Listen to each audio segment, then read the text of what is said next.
Let's talk about the America's Next Top Model docuseries called Reality Check. As a reality television producer and also a docuseries producer, I have a lot of thoughts and feelings. And as an older woman who loves reality television, I watched a hell of a lot of America's Next Top Model. And because I knew that there were a lot of issues with this show, I was really looking forward to this docuseries, and I thought it was incredibly well done. Reality Check covered an episode in Cycle 4 where ANTM did a race swapping episode. Literal black and brown face. Tiffany, you're gonna be Native American. Brittany, an African American woman. Kenya, Korean. And Noelle, we're making you into a traditionally African woman with a head wrap and everything. Oh, how did this episode happen? Well, I had planned to do an entire video on whiteness in reality television because predominantly the producers on a show are white, even if there's a diverse cast. But it was really interesting looking into the producers who produced that episode. They were very, very diverse. It was actually a bunch of names that I recognized of people that I've worked with. Anyway, that race swapping episode, how did that fucking happen? Well, I think we have to go by what Tyra said. I didn't think it was controversial. I was in my own little bubble, in my own little head, and this was my way of showing the world that brown and black is beautiful. This was Tyra's brainchild. It was a black woman co-signing on race swapping, on black and brown face. And because of that, it made white executives entirely too comfortable okaying this, even if it made the cast uncomfortable. People that I knew who were producers on that show were way too low level at that time to speak up in the way that Jay tried to, and Jay was not able to. This is a huge issue in the industry where people are not allowed to speak up. It's still that way. And we saw it in the episode where Ebony went home. Ebony was a black model in season 1, and she had a mishap happen with her hair where they used the wrong clippers and gave her 3 bald spots, and she had the audacity to speak up about it. And this is what Tyra said when she cut her. When you come into the room, we sense a chip on your shoulder, a type of anger that makes you push yourself too hard to the point where you lose focus and you become difficult to work with. She alluded to her being an angry black woman who was difficult to work with. So yeah, speaking up for the race swapping episode was not going to fly. And the docuseries really did Top Model dirty by pointing out that Top Model did the exact same thing in Cycle 13, 9 seasons later. You're going to be Tibetan, like the Dalai Lama. Brittany, you are going to be Native American and East Indian. It was a very reality television moment from the docuseries, and I loved it. Yeah, race is a huge issue in the industry, but so is harassment and SA. Okay, we're going to be talking about harassment and SA, so I just wanted to give you a warning. Now, the docuseries did an incredible job telling these stories, including a woman named Kenya Hill, who was on Cycle 4, and she was groped and harassed by a male model on a photo shoot. Grabbing me. I really felt that he was just taking advantage of the moment to touch me. I remember thinking to myself, what would Tyra do in this situation? Tyra would politely and professionally stop the shoot and just let everyone know that she feels a little uncomfortable. And so that's exactly what I did. So all of that happened, and she was super uncomfortable with it, and she stopped the shoot to mention that she was uncomfortable with it, which should be fine. I know it's not about feeling comfortable, but hearing moaning it just threw me off. Moaning what? Like on me. Like, I'm sorry, I just didn't feel comfortable. I didn't get the response that I thought I was going to get. The looks on their faces were just like, how dare you stop our production? I gotta say, Jay handled it really poorly. I'm also really disappointed that producers did not step in. And I know that because the shoot was on our TVs. And I know that we all want to say that this was just the time, like that was just normal back then. That harassment was happening all the time. It's still fucking happening now. And that's despite Tyra saying this. I thought that was the best advice, but it should have been stop down. And that's what would happen today. We now all understand the protections that women need. Kenya was trying to emulate how she understood Tyra to walk through the world, because that was the persona that Tyra put on at that time, that she was righteous and she would stand up for people. And instead, she told Kenya that she handled it poorly and that she should have just flirted with the guy. You do it in a fun way where he knows to back the heck up, but it doesn't really put static in the air. No, Kenya was on the right side of history there. Wait, can we stop it? The fact that the photo that was chosen is a photo of Bertini literally grabbing my legs. Are we gonna really choose the shot where he's grabbing her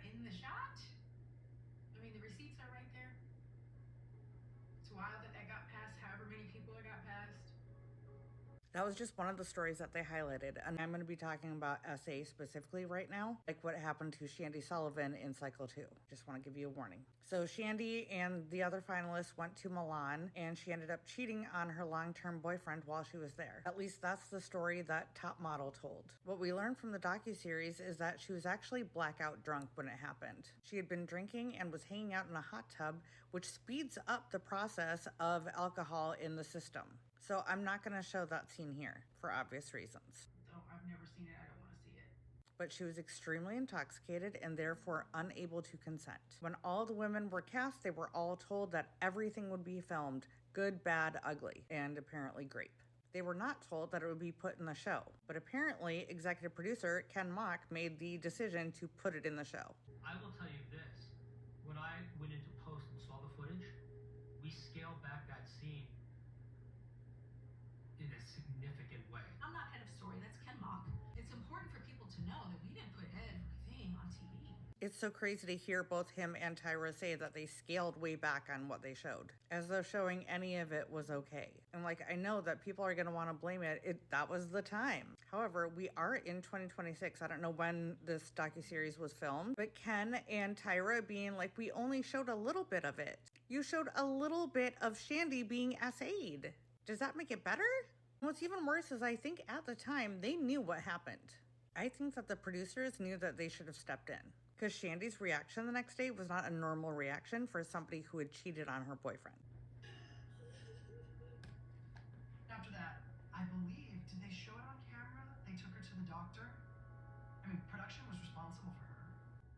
After I talked to Eric again on the phone, they actually filmed me talking to the guy and asking him myself, did you wear any protection? It's exactly why Tyra came in the next day and talked about her being a cheater. That was how they were framing the narrative. It was meant to lay blame on Shandy. And Shandy even said, which broke my heart, that it was all her fault. And again, I have to say, this wasn't just the time. In 2017, it happened on Bachelor in Paradise. In 2023, on Below Decks Down Under, producers actually did step in. This time, because we have seen questionable encounters multiple times on these shows for decades. And it's allowed because it makes good TV. In fact, Ken Mock actually said that Shandy's storyline in that episode is the most memorable. One of the most memorable moments in Top Model. Because that's so much more important than protecting women on the show.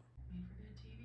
I do feel like Tyra's intentions in the beginning were good, but that shit got lost. So I think that Tyra had really good intentions when she created the show as well. It was a first season show. Tyra had gotten her friends together to make it. She had Jay, Miss J, and her bestie. Her bestie that the docuseries chose to omit. There's not even a mention of him, I don't think.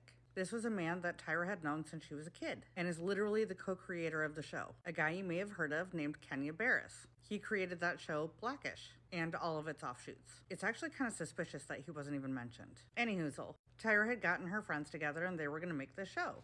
A behind-the-scenes modeling show that was kind of mixed with Big Brother, and they were up against two things. One was they had sold the show to a network that was about to go under, and the second was it was a first-season show. I have worked on so many first-season shows. They are beasts, because even though a network buys it, it's kind of like concepts of a plan. And when they're casting the show, they're telling potential cast about a concept that is really only penciled in, which is why Giselle said this. When the show started to air, it really was shocking because it wasn't what I thought it was going to be. So what happens on these first season shows is you get that first episode shot. The post team works its magic, the interviews go in, music, and then it goes over to the network. That first episode going to any network is going to be challenging at the best of times. But UPN was a desperate network. So a desperate network is going to be a lot less hands-on and more invasive surgery when it comes to a first season show.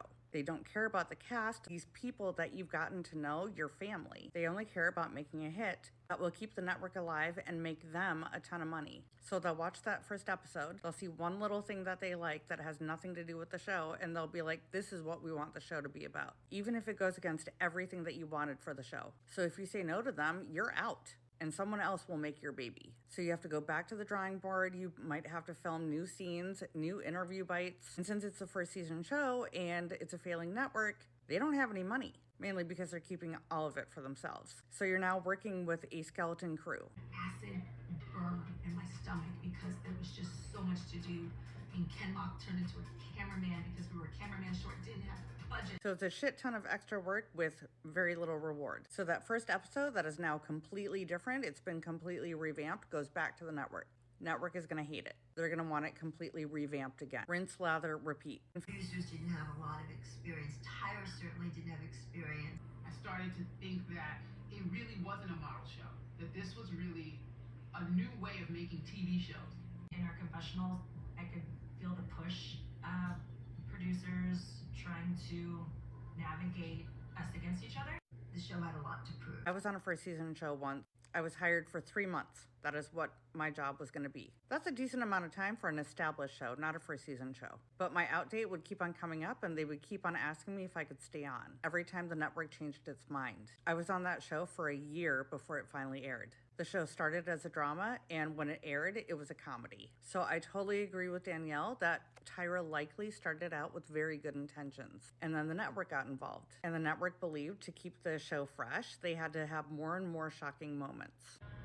And then a girl inevitably gets very sick, and the show just milks it for TV drama. As long as it gets people talking and makes them millions, it doesn't matter who it's hurting. Even if it's the workers. And this is specifically something that was not in the docuseries. It's about how people were treated on the show. They did an incredible job covering how the cast was treated, which is not great. But now all that's left to talk about is the treatment of the workers. So in July of 2006, during the filming of Cycle 7, the producers walked out. These story producers, with the backing of the Writers Guild, went on strike. They were trying to unionize as writers. Because little known fact, people with the title producer can't unionize in this industry. So that's fun, especially because it happens to be the job that I do. Most reality workers are not unionized. So they're overworked, they're underpaid, they don't get any work benefits that a union can offer them, like health insurance, pensions, residuals, wage minimums. And I think I should note that story producing is actually a job that is covered by the Writers Guild, specifically in documentary work. And America's Next Top Model had credited writers who were also producers. Those writers were Tyra, Ken Mock, and Kenya Barris. And then there was apparently a guy named Steve who very clearly added himself on IMDb as a writer, which I actually love because I'm guessing that he's one of the 12 producers who went on strike. So he just changed his credit to what it should have been. So these producers go on strike and Ken Mock is fighting them using anti-union tactics. Tyra, of course, didn't say a fucking peep. And then a few months later, the producers are still picketing. Ken Mock finds some workaround. Somehow, the show has been completed in their absence, and it is now airing. And these 12 producers no longer have a job. So that really fucking sucks. And to this day, producers are still treated the same and we're still not unionized. So out of curiosity, I checked the credits of Reality Checked, this docuseries that I've been doing this series on, and I wasn't impressed. A few years ago, for a docuseries like this with 3 episodes, there would have been like a supervising story producer or a co-EP, and then there'd be a story producer for each episode, so there'd be 3 people doing story producing, and then 1 or 2 associate producers. So it'd be like a 5 or 6 person story team. On this docuseries, there was 1 supervising story producer and 2 associate producers and 0 story producers. And I do think it should be noted that one of the producers in the cycle when producers went on strike is now a high up executive at Netflix. I don't know if he oversaw the show or not. I also don't know if he was working in the field or in post, if he was part of the strike or not, but he definitely knew about it. I think he's a really fucking cool guy, actually, but I do think it's an interesting fact. So yeah, that is something they did not cover about America's Next Top Model. But what they did cover, they did a really fucking amazing job. I hope you all enjoyed this as much as I enjoyed making it. And if you watched the whole series, thank you so much for making it to here.